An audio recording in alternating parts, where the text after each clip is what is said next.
Hello बच्चों, स्वागत है आपका इस वीडियो में। मेरा नाम है विशाल तिवारी और आज हम बात करने जा रहे हैं मोशन इन अ प्लेन के लेक्चर नंबर 16 की।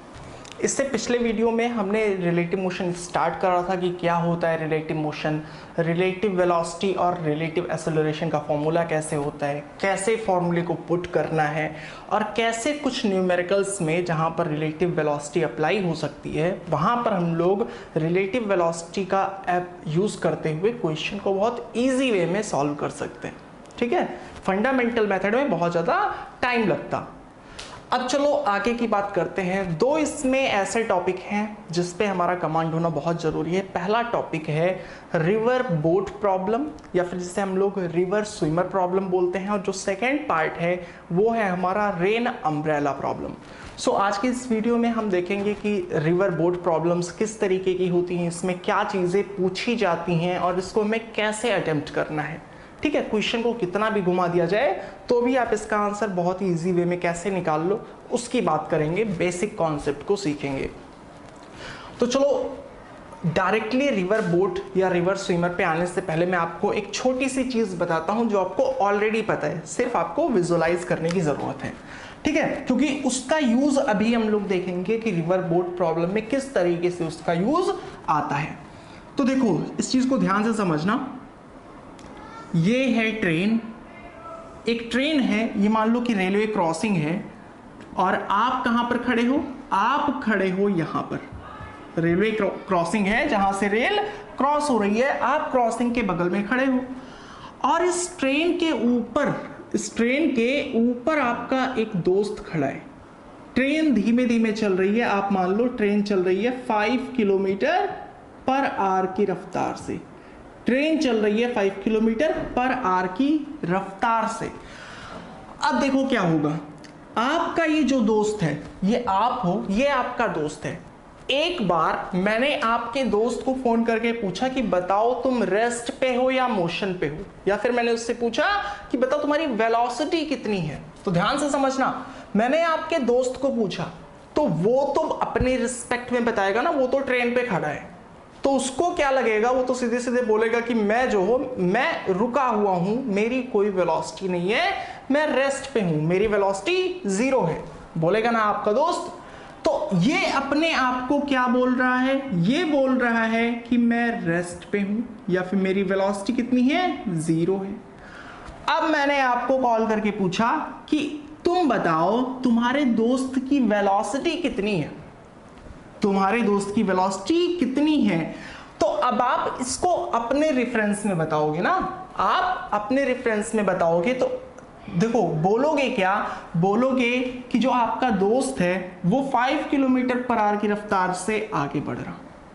देखो ट्रेन चल रही है ना, दोस्त तो आपका रुका हुआ है, लेकिन ट्रेन जैसे जैसे आगे बढ़ती जाएगी आपका दोस्त भी आपको आगे जाता हुआ दिखेगा। यानी कि आपके रिस्पेक्ट में आपका दोस्त, यही पर्सन कितनी रफ्तार में मूव कर रहा है, 5 किलोमीटर पर आवर की रफ्तार से मूव कर रहा है। किस डायरेक्शन में, इस डायरेक्शन में। आपके दोस्त के रिस्पेक्ट में वो रेस्ट पे है, मतलब ट्रेन के रिस्पेक्ट में वो रेस्ट पे है, आपके रिस्पेक्ट में वो मोशन में है। ये चीज हमें बहुत आराम से समझ आती है। चलो एक सेकेंड केस को भी देख लेते हैं। अब की बार क्या था, ट्रेन के ऊपर खड़ा था, ट्रेन इधर मूव कर रही थी 5 किलोमीटर पर आवर की रफ्तार से, लेकिन आपका दोस्त भी इधर दौड़ रहा था। कितने की रफ्तार से, मैं बोल दूं 5 किलोमीटर पर आवर की रफ्तार से आपका दोस्त इधर दौड़ रहा है। ध्यान से समझना, जितनी रफ्तार से ट्रेन उधर जा रही है उतनी ही रफ्तार से ये अपोजिट डायरेक्शन में दौड़ रहा है। अब मैंने आपके दोस्त को कॉल करके पूछा कि बताओ तुम्हारी वेलोसिटी कितनी है, तो फिर ये क्या बोलेगा कि जो मेरी वेलोसिटी है वो है 5 किलोमीटर पर आवर इस डायरेक्शन में। वो तो सिंपली यही बोलेगा ना कि मैं उधर दौड़ रहा हूं, कितनी रफ्तार से, 5 किलोमीटर पर आवर से। ठीक है, उसके लिए वेलोसिटी हो गई 5 किलोमीटर पर आवर इस डायरेक्शन में। यानी कि अगर हमें लिखना हो और एक डायरेक्शन को अगर हमने प्लस माना हो और एक डायरेक्शन को माइनस, तो आपका दोस्त अपने आप को महसूस कर रहा है कि वो इधर दौड़ रहा है, मतलब ट्रेन के रिस्पेक्ट में वो इधर दौड़ रहा है 5 किलोमीटर पर आवर, यानी उसकी वेलोसिटी कितनी हो जाएगी, 5 किलोमीटर पर आवर। आपके रिस्पेक्ट में जब मैं आपसे कॉल करके पूछूंगा कि बताओ जो आपका दोस्त है वो कितनी वेलोसिटी से दौड़ रहा, तो देखो ट्रेन जितनी रफ्तार से इधर जा रही है, ट्रेन जितनी रफ्तार से इधर जा रही है, आपका दोस्त उतनी रफ्तार से इधर आ रहा। तो बेसिकली होगा क्या, ट्रेन जितना आगे बढ़ेगी आपका दोस्त उतना ही एग्जैक्टली पीछे जाएगा। देखो यहां पर है, ट्रेन 1 मीटर आगे बढ़ी तो आपका दोस्त 1 मीटर इधर चला गया, ट्रेन 1 मीटर और आगे बढ़ी, आपका दोस्त 1 मीटर और आगे चला गया। यानी अल्टीमेटली क्या है, जो आपके दोस्त का पोजीशन है वो आपके रिस्पेक्ट में क्या है, एग्जैक्टली वही सेम ही है। समझ आ रही बात ना? तो हम लोग सिंपली बोलेंगे कि आप बोलोगे अपने दोस्त को देख के कि भाई वो तो रुका हुआ है, ट्रेन इस तरीके से ट्रेन जा रही है बट आपका दोस्त उसी जगह पे रुका हुआ है, तो आपके रिस्पेक्ट में आपका दोस्त कैसा होगा, रेस्ट पे होगा। ठीक है, बहुत आसान सी चीज थी। आई होप कि इसको समझने में ज्यादा दिक्कत नहीं हुई होगी। इतना मैंने इसको क्यों बताया बहुत आसान सी चीज, क्योंकि अभी इसका हम लोग यूज देखेंगे रिवर बोट प्रॉब्लम में। ठीक है, तो वहां पर किसी भी टाइप का कोई कंफ्यूजन ना हो, इसीलिए मैंने इसको यहां पर क्लियर कर दिया। चलो, रिवर बोट प्रॉब्लम जो है उसको हम लोग 3-4 केसेस से समझेंगे। जो पहला केस है, केस नंबर 1, उसको ध्यान से देखना। केस नंबर 1 याद रखना, इसको रिवर बोट भी बोलते हैं, रिवर स्विमर भी बोलते हैं। जहां पे बोट होगा वो रिवर बोट, जहां पर स्विमर तैर रहा होगा वो river swimmer. So first case क्या है, एग्जाम्पल से समझाता हूं। एक नदी है जिसकी चौड़ाई कितनी है, चौड़ाई है 100 मीटर। ध्यान से समझना, एक नदी है जिसकी चौड़ाई है 100 मीटर, पानी रुका हुआ है, मतलब नदी का पानी एग्जैक्टली रुका हुआ है, शांत जल है। ठीक है, अब एक स्विमर है और उस स्विमर के साथ आप हो। ठीक है, आप हो, आपका दोस्त है, ये स्विमर है, इसकी कैपेसिटी कितनी है, यानी ये कितनी वेलोसिटी से पानी में तैर सकता है उसको मैं बता दे रहा हूं। ये तैर सकता है मैक्सिमम 5 मीटर पर सेकेंड से, 5 मीटर पर सेकेंड से। ध्यान से समझना, ये आप हो और ये आपका दोस्त जो कि स्विमर है। आपका दोस्त उस पार जाना चाह रहा, नदी के इस पार जाना चाह रहा। आपका दोस्त जो तैर सकता है उसकी कैपेसिटी 5 मीटर पर सेकेंड है रुके हुए पानी में। ठीक है, तो अब देखो क्या होगा, इस पार जाने में यानी यहां से यहां जाने में उसको कितना डिस्प्लेसमेंट कवर करना पड़ेगा, 100 मीटर कवर करना पड़ेगा ना। ठीक है, तो कितना टाइम लगेगा, वो यहां पर जंप करेगा और डायरेक्टली इस डायरेक्शन की ओर तैरेगा, डायरेक्टली इस डायरेक्शन की ओर तैरेगा। कितनी वेलोसिटी के साथ, 5 मीटर पर सेकेंड। अब चलो बात करते हैं, एक बार आपका दोस्त पानी में कूद गया और उधर तैर रहा है। हमें 2 सिचुएशन में बात करनी है। जैसे हमने ट्रेन वाले केस में देखा था कि एक बार मैंने आपके दोस्त से पूछा कि उसकी वेलोसिटी कितनी है और एक बार मैंने आपसे पूछा। तो यहां पर समझना, पानी रुका हुआ है, मैं जब आपके दोस्त से पूछूंगा कि बताओ तुम्हारी वेलोसिटी कितनी है, तो क्या बोलेगा कि मैं जा रहा हूं 5 मीटर पर सेकेंड से। किधर जा रहा हूं, डायरेक्टली इधर जा रहा हूं, डायरेक्टली इधर जा रहा हूं, उस साइड जा रहा हूं। मैं जब आपसे बोलूंगा कि बताओ आपके दोस्त की रफ्तार कितनी है, तो आप भी यही चीज बोलोगे कि हाँ जो मेरा दोस्त है ना वो 5 मीटर पर सेकेंड से डायरेक्टली अपोजिट साइड जा रहा है। डायरेक्टली अपोजिट साइड का मतलब क्या है, ऐसा नहीं कि इधर जा रहा है या इधर जा रहा, डायरेक्टली 90 डिग्री बनाता हुआ उस पार जा रहा है। ठीक है, पानी रुका हुआ था। तो इस केस में जो आपके दोस्त को जो वेलोसिटी लग रही है, आपके दोस्त को जो वेलोसिटी लग रही है वही वेलोसिटी आपको लग रही है। आप ऐसा समझो कि ट्रेन अगर खड़ी हुई होती, ट्रेन अगर रेस्ट पे होती, तो अगर आपका दोस्त इधर दौड़ता 5 की रफ्तार से 5 मीटर पर सेकेंड, तो इसको भी लगता कि मैं इधर 5 से जा रहा हूं और आपको भी क्या लगता कि आपका दोस्त इधर 5 से जा रहा है, अगर ट्रेन रुकी हुई होती। ठीक है, सो इसी टाइप से आप समझना कि पानी यहां रुका हुआ है, तो आपके दोस्त को भी लग रहा है कि वो 5 मीटर पर सेकेंड से इधर जा रहा है, मतलब रिवर के रिस्पेक्ट में भी उसकी वेलोसिटी कितनी है, 5 मीटर पर सेकेंड, और आपके रिस्पेक्ट में भी उसकी वेलोसिटी कितनी है, 5 मीटर पर सेकेंड। चलो यहां तक कोई प्रॉब्लम नहीं। इस क्वेश्चन में हमें निकालना क्या है, इस क्वेश्चन में निकालना है टाइम, कितने टाइम में वो पहुंच जाएगा इस साइड। सो हम लोग टाइम कैसे निकालते हैं, टाइम इक्वल टू डिस्प्लेसमेंट, ये फॉर्मूला होता है ना कि velocity equal to displacement upon time, ठीक है।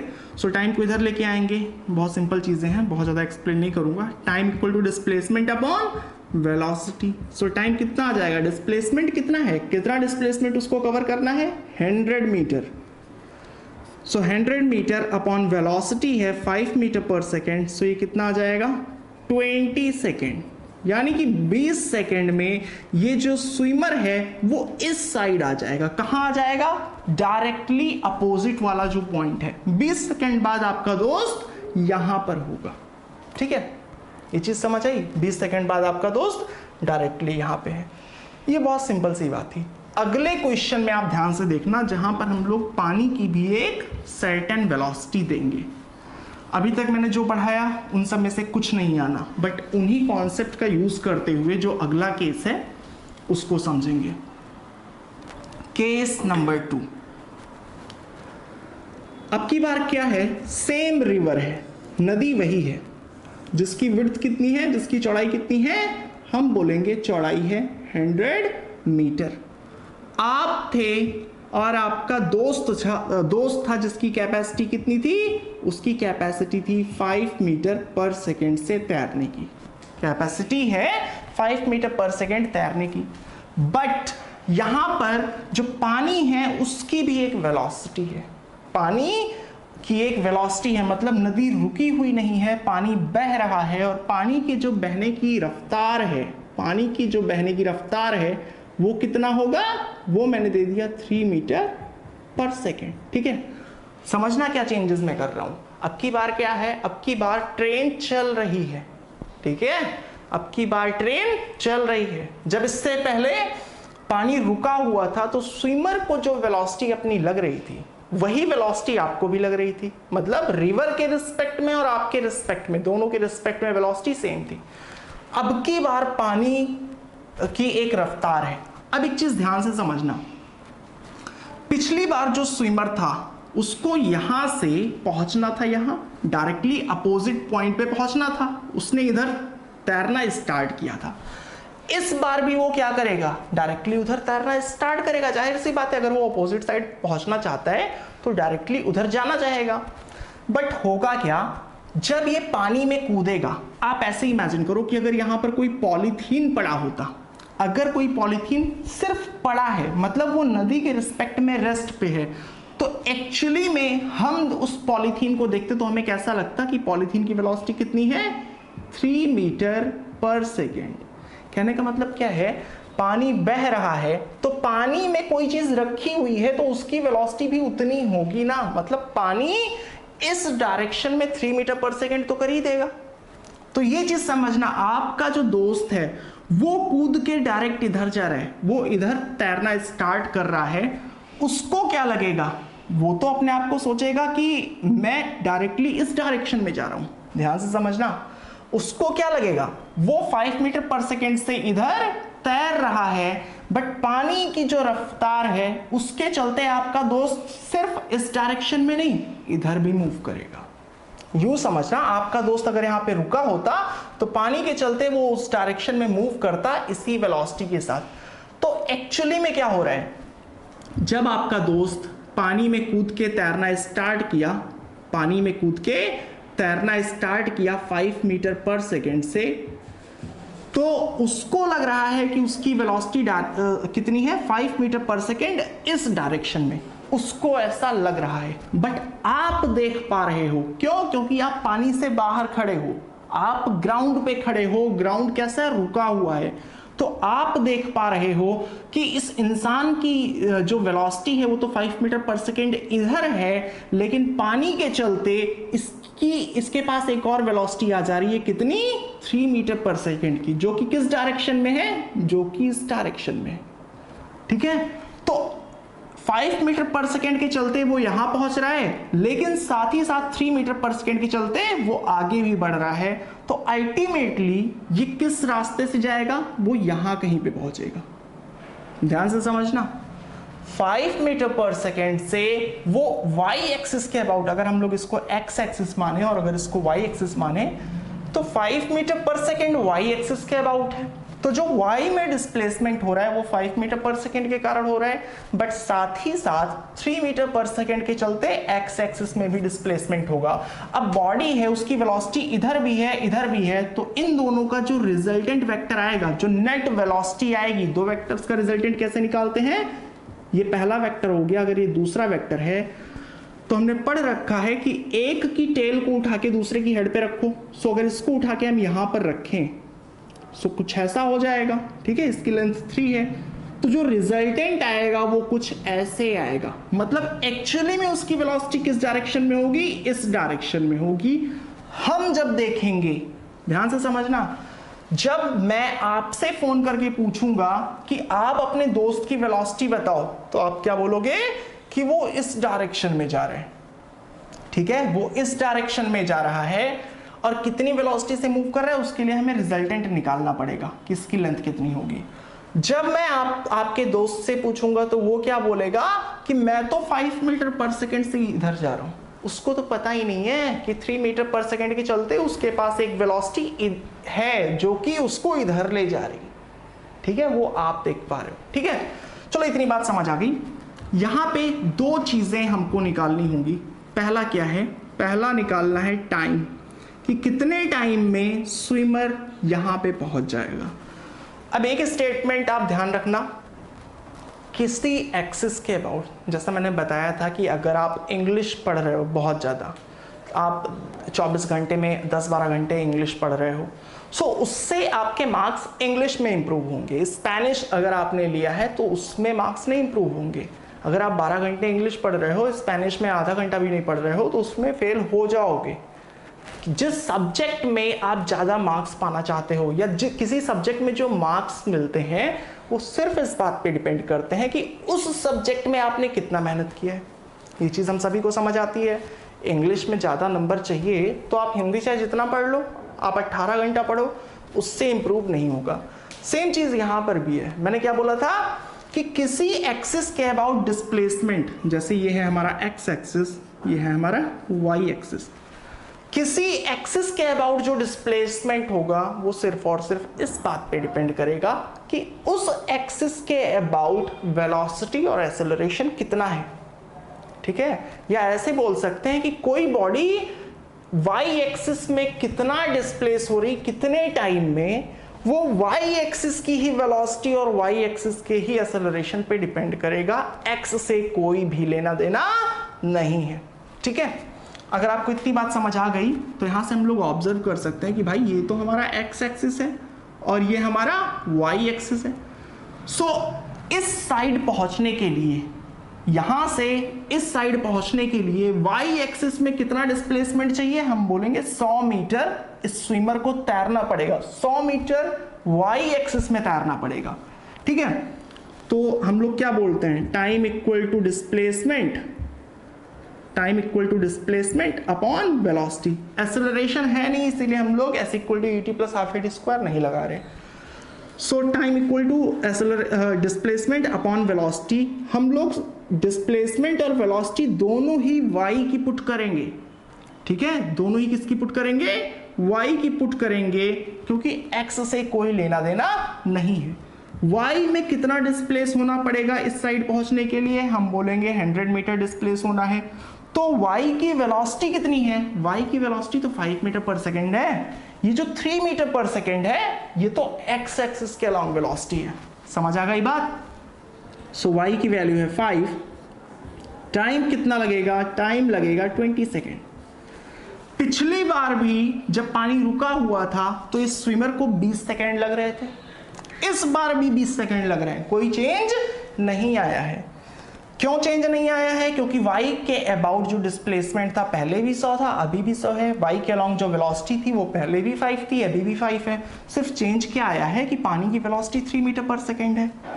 पिछले केस में भी 20 सेकेंड आया था, बट इस केस में बॉडी यहां ना पहुंच के यहां पहुंची है जहां जाना चाहता था, मतलब डायरेक्टली अपोजिट पॉइंट से ये जो शिफ्ट आया है इसको हम लोग बोलते हैं ड्रिफ्ट, ठीक है, ड्रिफ्ट इसको बोलते हैं। और अगर ड्रिफ्ट की वैल्यू निकालनी हो तो हम लोग कैसे निकालेंगे, 20 सेकेंड में पर्सन यहां से यहां पहुंच गया है, वाई एक्सिस में इतना डिस्प्लेसमेंट, मतलब 20 सेकेंड के लिए ही बॉडी आगे बढ़ रही होगी। तो कितना आगे बढ़ेगी, हम लोग बोलेंगे displacement equal to velocity into time, दोनों ही एक्स एक्सिस के अबाउट लगाएंगे, क्योंकि एक्स एक्सिस का डिस्प्लेसमेंट देख रहे हैं, ये एक्स एक्सिस के अबाउट है। सो डिस्प्लेसमेंट कितना आएगा, एक्स एक्सिस की वेलोसिटी को पुट करेंगे, कितनी है 3, और टाइम कितना है 20 सेकेंड, टाइम दोनों के लिए सेम ही है। सो हम लोग बोलेंगे 23 × 60 मीटर, मतलब 60 मीटर बॉडी आगे भी बढ़ चुकी है। ड्रिफ्ट की वैल्यू कितनी आई 60 मीटर। आपके दोस्त ने सपोज दैट आंख में पट्टी बांध के डायरेक्ट इधर तैरना शुरू किया था, उसको लगा था मैं डायरेक्ट यहां पहुंचूंगा, बट जब वो इस साइड पहुंचता है, पट्टी उतार के देखता है, तो उसे पता चलता है कि मैं यहां नहीं यहां पे पहुंचा हूं। ठीक है, क्योंकि 3 मीटर पर सेकेंड की ये जो रिवर की वेलोसिटी है उसने उसको एक्स एक्सिस पे मूव करवा दिया। अब एक चीज समझना, अगर हमसे यहां पर पूछा जाए कि जो स्विमर है उसने कितना डिस्टेंस कवर करा या कितना डिस्प्लेसमेंट, तो इनिशियल पोजीशन ये है, इनिशियल ये है, और फाइनल कौन सा है, फाइनल पोजीशन हमारा ये है। सो ये वाली लेंथ कितनी होगी, इसके लिए हम लोग पाइथागोरस थ्योरम का यूज करेंगे, जो कि क्या होता है, अगर मैं डायरेक्टली निकाल दूं तो ये वाली लेंथ कितनी होगी, ये हाइपोटेन्यूज है, सो ये परपेंडिकुलर और ये बेस, ये 100 है, सो 100 का स्क्वायर प्लस 60 का स्क्वायर, ये चीज करके फिर निकाल लेंगे, कैलकुलेशन आप कर लेना, जो भी आ जाएगा वो आ जाएगा हमारा डिस्टेंस ट्रेवल। ये हो गया सेकंड केस। अब एक लास्ट केस है, अगर आपको वो समझ आ गया तो फिर कोई प्रॉब्लम नहीं होगी। सेम एग्जांपल लेंगे, सेम वैल्यूज लेंगे, बट वहां पर कंडीशन थोड़ी सी डिफरेंट होगी। वीडियो अगर समझ आ रहा हो तो वीडियो को लाइक कर देना, ऐसे ही लेक्चर्स पाने हैं तो चैनल को सब्सक्राइब कर देना, दोस्तों के साथ भी शेयर कर देना। केस थर्ड केस है, ये है नदी, रिवर है, विड्थ कितनी है, चौड़ाई कितनी है 100 मीटर है। आप आए और आपका दोस्त आया, स्विमर, ये स्विमर है, इसकी कैपेसिटी अगेन कितनी है, ये 5 मीटर पर सेकेंड से तैर सकता है, 5 मीटर पर सेकेंड से तैर सकता है। जो रिवर की वेलोसिटी है वो इस डायरेक्शन में है, रिवर की वेलोसिटी है 3 मीटर पर सेकेंड एक्स एक्सिस के अलोंग, ये एक्स एक्सिस है और ये है हमारा वाई एक्सिस। अब इस चीज को आप समझना, चलो एक्सिस भी बना ही लेते हैं, ये है वाई एक्सिस और ये हमारा एक्स एक्सिस। अब पिछले वाले केस से तो हमें इतनी बात समझ आ गई, आप इतना तो समझ ही चुके होंगे कि अगर आपका दोस्त डायरेक्टली इधर तैरना शुरू करेगा, अगर डायरेक्टली इधर तैरना शुरू करेगा तो फिर क्या होगा, वो एक्चुअली में यहां ना पहुंच के वो कहां पहुंचेगा, यहां पर पहुंचेगा, क्योंकि 5 मीटर पर सेकेंड तो उसे इस डायरेक्शन में ले जा रही है, बट साथ ही साथ 3 मीटर पर सेकेंड उसे इधर मूव करवा रही, तो ओवरऑल वो इधर भी जा रहा और इधर भी जा रहा, तो एक्चुअली में वो इस पाथ के लॉन्ग मूव करता है। हमने ड्रिफ्ट भी निकाला था, ठीक है। तो अब की बार क्या हुआ, आपका दोस्त आया और आपसे बोला कि भाई मुझे तो डायरेक्टली ये जो अपोजिट वाला पॉइंट है ना, डायरेक्टली जो अपोजिट वाला पॉइंट है ना, मुझे तो यहीं पहुंचना है, मुझे टाइम से कोई मतलब नहीं है। एक चीज समझना, जब टाइम से मतलब होगा, यानी जब पर्सन डायरेक्टली उस साइड पहुंचना चाहता है जल्दी से जल्दी, उसे किस बात से मतलब है कि मैं तो नदी को क्रॉस कर लूं, मैं कहां पहुंचूं इससे कोई मतलब नहीं है, मैं चाहे यहां पहुंचूं, चाहे यहां पहुंचूं, चाहे यहां पहुंचूं, उससे कोई मतलब नहीं है, मुझे बस उस साइड पहुंचना है। तो ऐसे केस में हम बोलेंगे स्विमर से कि डायरेक्टली अपनी जितनी कैपेसिटी है ना, डायरेक्टली इधर तैरने में लगा दो, डायरेक्टली इधर तैरने में लगा दो। क्यों ऐसा मैं बोल रहा हूं, वाई एक्सिस के अलोंग जो डिस्प्लेसमेंट है, या वाई एक्सिस के अलोंग डिस्प्लेसमेंट कितनी जल्दी कवर हो रहा, वो इस बात पे डिपेंड करेगा कि वाई एक्सिस के अलोंग कितनी वेलोसिटी या कितना एक्सेलरेशन है। सो एक्सेलरेशन तो यहाँ पे है नहीं, सो कितना जल्दी वाई एक्सिस का डिस्प्लेसमेंट कवर होगा, ये इस बात पे डिपेंड करेगा कि वाई के अलोंग वेलोसिटी कितनी ज्यादा है। अब y के अलॉन्ग वेलोसिटी ज्यादा से ज्यादा, कैपेसिटी तो इसकी 5 मीटर पर सेकेंड ही है, तैर ये 5 ही मीटर पर सेकेंड से सकता है, तो चाहे इस डायरेक्शन में तैरे चाहे इस डायरेक्शन में। बट अगर इस डायरेक्शन में तैरा तो y एक्सिस का कंपोनेंट छोटा हो जाएगा। सिंपली आप यूं समझो कि ये रोड है, अगर दो लोग हैं, चलो एक ही लोग हैं, मैं आपसे बोलूं कि आपकी कैपेसिटी 5 मीटर पर सेकेंड की है दौड़ने की, आपको डायरेक्टली उस साइड पहुंचना है, तो आप पूरी जान डायरेक्टली इधर दौड़ने में लगाओगे ना, डायरेक्टली इधर दौड़ने में लगाओगे ना कि आप जल्दी से जल्दी यहां पहुंच जाओ। अब नदी के केस में क्या हो रहा था कि नदी के केस में अगर नदी के पास वेलोसिटी है तो इस वेलोसिटी के चलते आप यहां ना पहुंच के आप यहां पे पहुंच रहे थे, तो वो तो एक अलग चीज है। बट जल्दी से जल्दी आप तभी पहुंचोगे जब आप पूरी कैपेसिटी, अपनी पूरी ताकत इधर तैरने में लगा दूं। ठीक है, चलो इतनी चीज समझ आ गई। अब थर्ड केस की बात करते हैं। आपके दोस्त ने आपसे क्या बोला कि मुझे तो डायरेक्टली इसी पॉइंट पे पहुंचना है, यानी अब की बार प्रायोरिटी क्या है, अब की बार प्रायोरिटी ये नहीं कि जल्दी से जल्दी पहुंचना है, अब की बार प्रायोरिटी है कि टाइम से मुझे कोई फर्क नहीं पड़ रहा, मुझे डायरेक्टली अपोजिट वाले पॉइंट पे पहुंचना है। तो आप क्या बोलोगे कि ठीक है डायरेक्टली अपोजिट वाले पॉइंट पे पहुंचना है, लेकिन अगर तुम डायरेक्टली इधर तैरना शुरू किए, डायरेक्टली इधर तैरना शुरू किए तो क्या होगा, इस 3 मीटर पर सेकेंड के चलते आप अपने दोस्त को बोलोगे कि तुम्हारी वेलोसिटी 5 होगी, लेकिन रिवर की 3 मीटर पर सेकेंड के चलते इन दोनों को जब कंबाइन करेंगे तो नेट वेलोसिटी ऐसी निकलेगी, यानी एक्चुअल में तुम ऐसे ट्रेवल करोगे, एक्चुअल में तुम ऐसे ट्रेवल करोगे, तो तुम यहां ना पहुंच के तुम यहां पे पहुंच जाओगे। ठीक है, आपने उसको ये चीज बताया, फिर आपका दोस्त बोलेगा तो बताओ अब क्या करूं, मैं किस डायरेक्शन में तैरूं कि मैं डायरेक्टली यहां पे पहुंचूं, डायरेक्टली यहां पे पहुंचूं।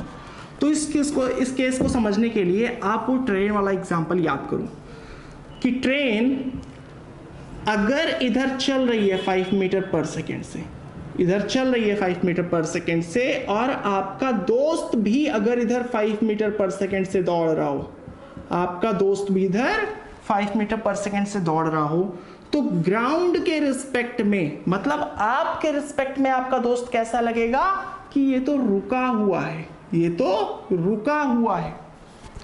ट्रेन बढ़ रही थी, अगर आपका दोस्त भी उतनी ही वेलोसिटी से इधर जा रहा है तो आपको लगेगा कि आपका दोस्त रुका हुआ है।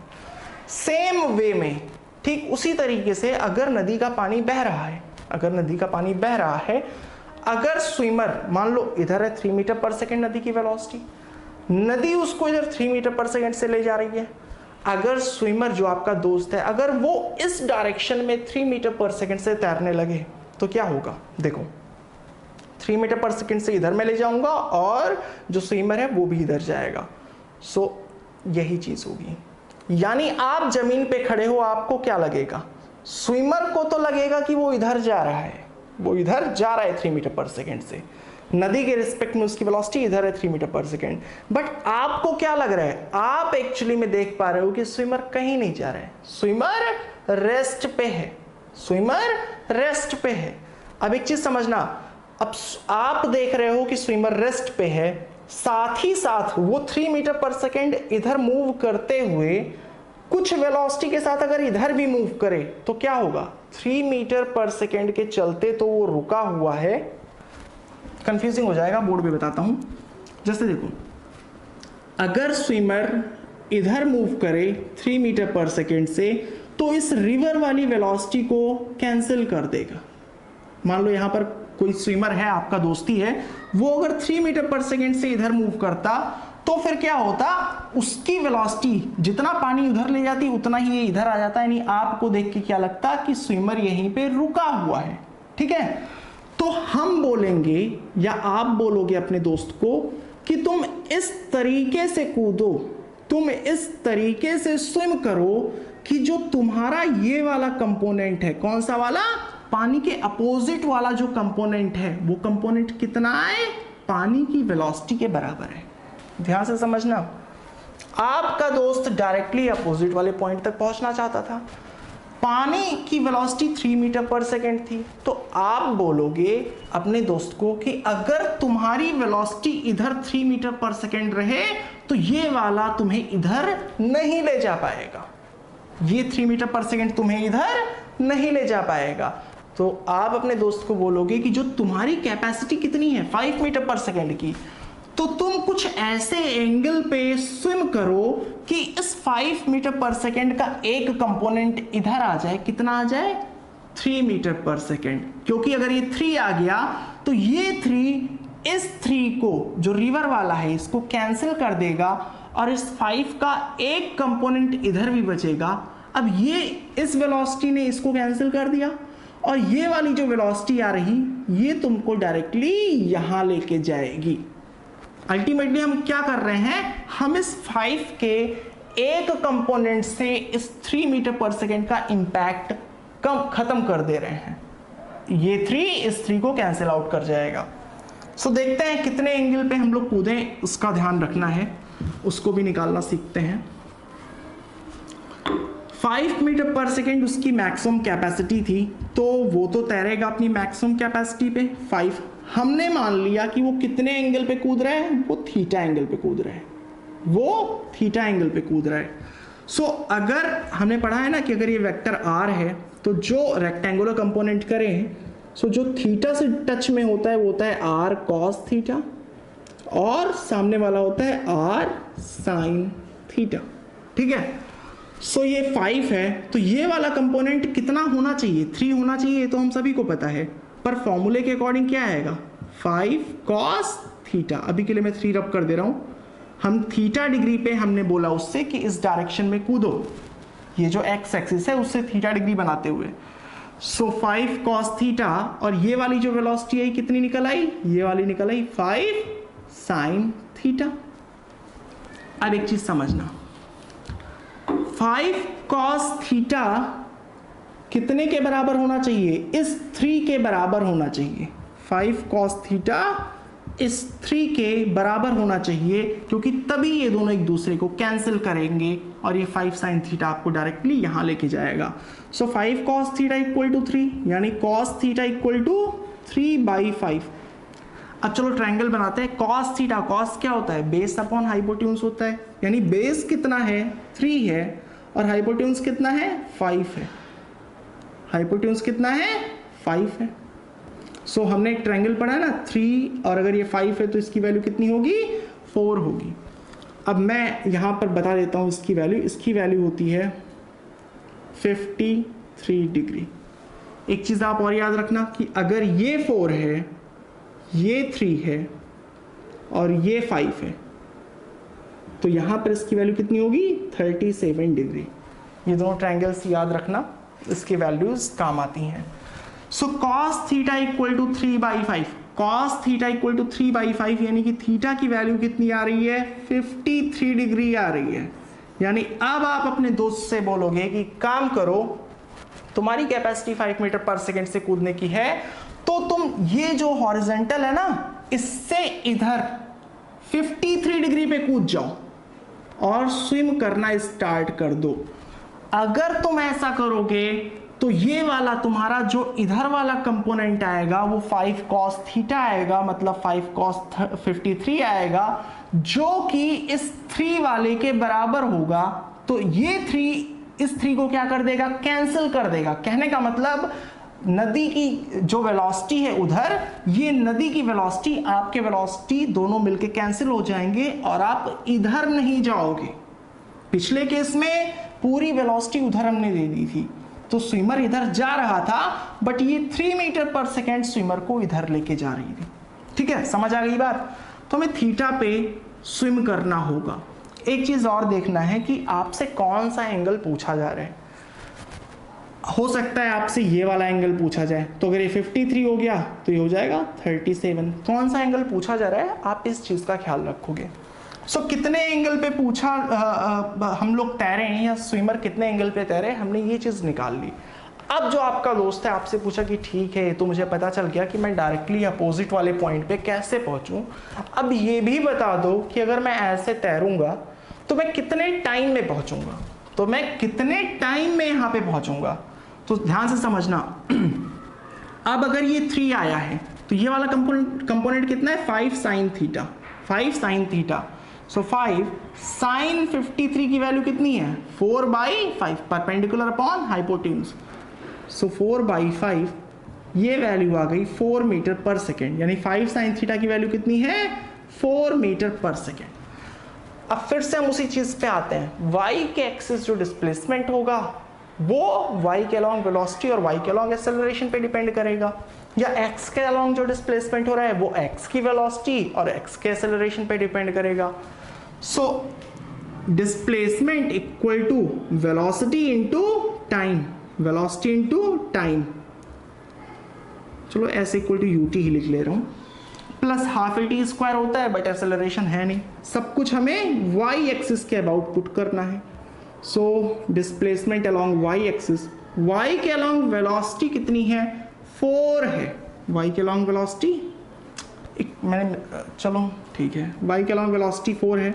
डिस्प्लेसमेंट कितना है, डिस्प्लेसमेंट तो हमारा 100 है ना, 100, टाइम हो गया t, so t equal to 100/4, overall कितना निकल आया 25 सेकेंड, 25 सेकेंड।